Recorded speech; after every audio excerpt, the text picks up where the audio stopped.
My name's Hortensia Villano. I'm Regulatory Manager, Partner of P&H Equipment, a roadway construction company. How did I get into the transportation and construction industry? Back in the day, my father owned a trucking company. He owned about 18 trucks or so.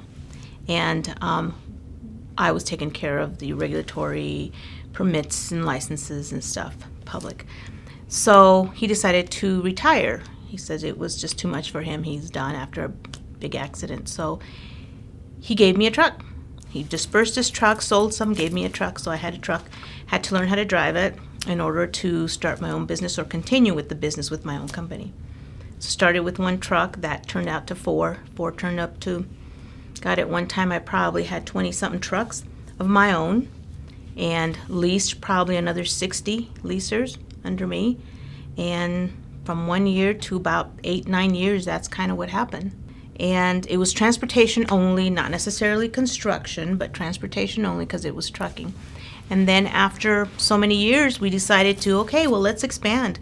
Trucking is trucking. It's not like a full-time annual job, if you know what I mean. So we decided to expand, and Brian came into the picture. We decided to do roadway construction, asphalt paving. So now we do asphalt paving. We don't do a whole lot of trucking for other people, other companies. We do trucking for our own good and on our own jobs, and we just do roadway construction. Funny part is most people don't know who I am or what I do, and I don't know if it's because I'm not in the field so much as how we've grown and I'm in the background more, or just the mere fact that they just don't know who I am, or I probably don't belong there. But I walk on the job site with my boots, a safety vest, hard hat, glasses, gloves, you name it. And they kind of look at me like, who are you? Especially when we do walkthroughs at the end of the project to make sure that we did, dotted all our I's and crossed all our T's. And I like to be there to see how we did on the project. So it's hard. They kind of look at me and say, and you are who? A lot of them have exchanged emails. Oh, you're Hortensia. So a lot of them have exchanged emails, and so kind of make that connection. But even though it's hard for them to kind of keep looking back at me, and especially when I have something to say about the project, they think that I may not have anything to say about the project. I'm just there just to kind of smile.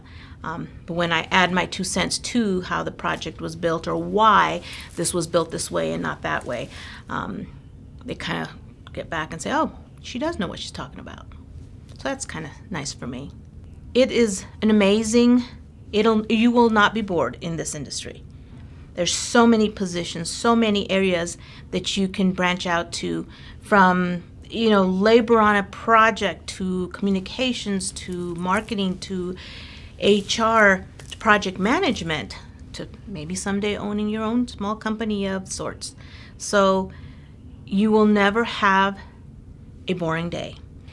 So I understand in looking back at when I was their age, and for the most part, a lot of young girls at this age kind of look at their parents when they say, well, what do you want to do? And they look at what their parents are doing and, that sounds good, or maybe this, or they have no idea. So the mere fact that you're giving them these possibilities is great for them to look outside that box and just kind of be comfortable. What is it that you really want to do? You really want to sit behind the desk. Maybe you want to be in retail. Maybe you want to do something else, but what do you really want to do? And then explore this possibility, because the construction and transportation, like I said, is vast. There's so many areas that you can look into, and just keep an open mind. Give it a try. Give it a shot. You're young. You can do anything you want.